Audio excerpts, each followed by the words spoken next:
Hello, Zuko here. If you don't know, it's Halloween month officially. I think you know. I think you know that it's October, right? We agree that's something that it's pretty common knowledge. The month we're in. Cool. Okay. I have a maybe sillily ambitious TBR for the month. And I regret nothing, so I decided here's my Halloween month, spooky TBR. Okay. To start with, I just wanted to start with the books that I don't physically own, but I have it as audiobooks.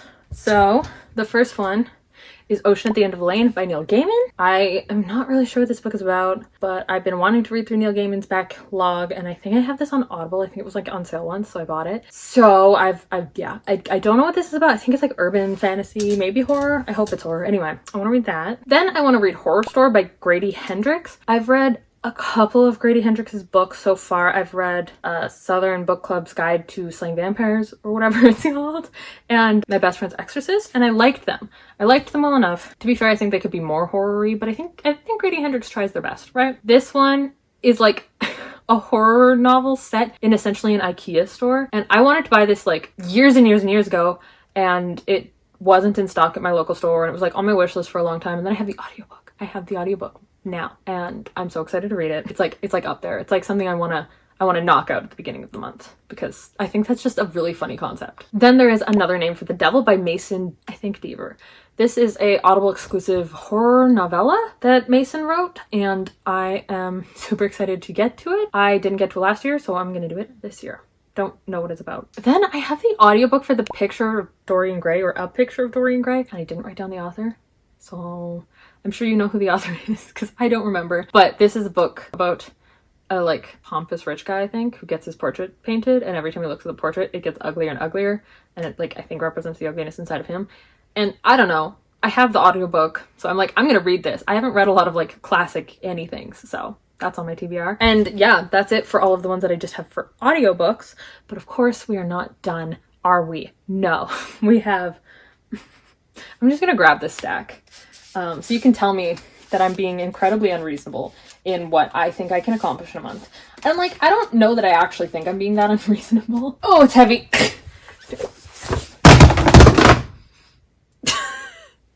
Maybe I am being unreasonable.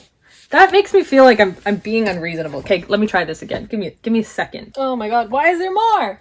Christ! Oh, I took the wrong stack. I have so many stacks of books here.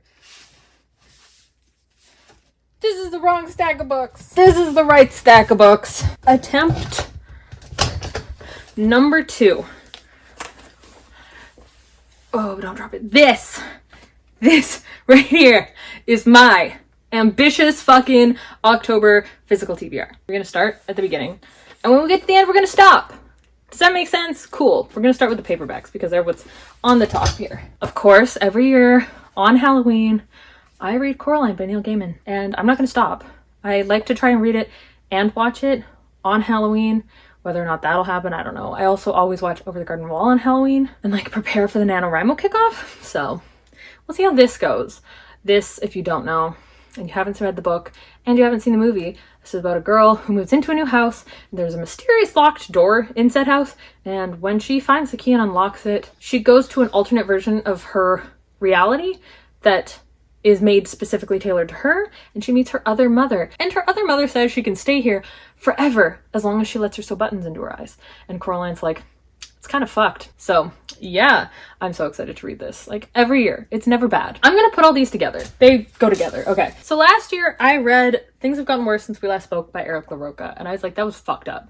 I kind of liked it. I liked how short it is. So this year, I'm not saying I went overboard, but I'm not saying that. So this is 3 short stories, including Things Have Gotten Worse Since We Last Spoke. I believe it's 3. Yeah, excited about this. This is called We Can Never Leave This Place. Love the cover. The blacks and yellows make me pleased. And this is called You've Lost a Lot of Blood. And this one has like the same kind of fucked up horror cover as Things Have Gotten Worse Since We Last Spoke. So I have those, and I'm very excited to read them. I don't know what they're about. I'm gonna assume they're like fucked up body horror again and like just weird shit, but I'm excited. Then, and I truly do not remember if this is horror or not, but we do have Just Like Home and The Echo Wife, both by Sarah Gailey. I don't know if this one's horror. This is like a familial horror, but I don't really know anything more than that. And this says A Life is a Dangerous Thing to Share. I'm not sure what this is about either, but I think these are both horror. And Sarah Gailey usually writes queer things, so I trust them to write some queer horror. So I have these. Then I have Dead Silence by S.A. Barnes, and I believe this is like a haunted spaceship book, and that sounds dope as hell. I don't know any, like, again, I don't really know a lot about books I haven't read because I don't read too much into them because I don't want to like ruin the book for myself, but haunted spaceship sounds dope as hell. Then I have one YA book here, and that is Extasia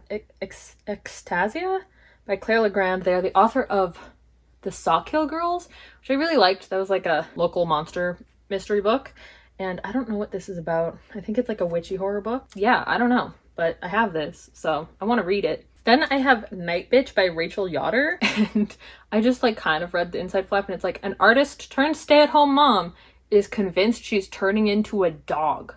Yeah, there's this one. Then I have Echo by Thomas Old Havelt. This is a like, some hikers are like climbing the Alps, and then something happens and one of them goes missing, and one of them like has amnesia but remembers what happened, and I don't know. This is some kind of weird fucked up horror book that people have said is really good and that it's creepy, and I want to read it, so I have this. Then I have The Last House on Needless Street by Catriona Ward. This is some kind of horror book. I read Sundial by Catriona Ward this year, and I really loved it, so now I'm just kind of picking up all of their horror books that they put out, and this is one of them, and I have really high hopes for this because I loved Sundial. And I'm sorry to all of the books that don't have a cover as pretty as the North American release of Sundial does, because, like, if there was ever a book cover that existed just to appeal to me, it is this one. This book cover is everything I could want in a book cover. The colors, the imagery, the snake and the skull. I love it. And then there's this. And it's just not as good. But whatever, can't all be winners. Then I have The Death of Jane Lawrence by Caitlin Starling. Caitlin Starling wrote The Luminous Dead, which was like a survivalist isolation horror novel. And I've just heard this is like a gothic, I don't know. I've heard it's not good, but I own it, so I want to read it. So maybe I don't keep it. It looks boring. It's some kind of, I don't know what this is about. Some kind of gothic horror. Crimson Peaksy maybe? I don't know. I have it. Then I have Behind You, one-shot horror stories with an introduction by Joe Hill. It says it's by Brian Coldrick, and it's just like single-page little horror stories, and I'm going to read all of these this month because this is not going to be hard. This might be my first read this month.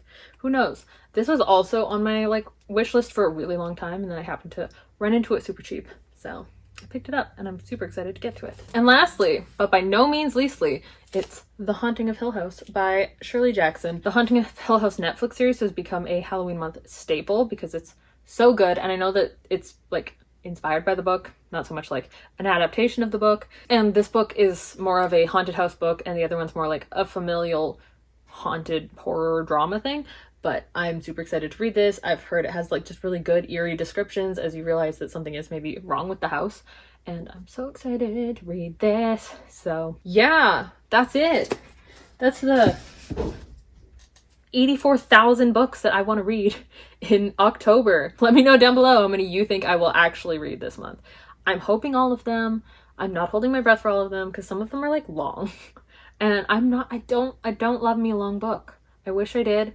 But I mostly listen to audiobooks, and after the like 8 to 10 hour mark, I stop listening. It doesn't always bode well for me with long books, but that's okay. I'm gonna try. I'm gonna try my best to read them. Yeah, also let me know down below any books that you were super excited to read in Spooky Month, and do we have any overlap? Are you also excited to read any of the same books I am? I would love to know down below. And yeah, I will see you in my next video. I'm gonna be doing Halloween content all month, and I'm very excited. So yeah.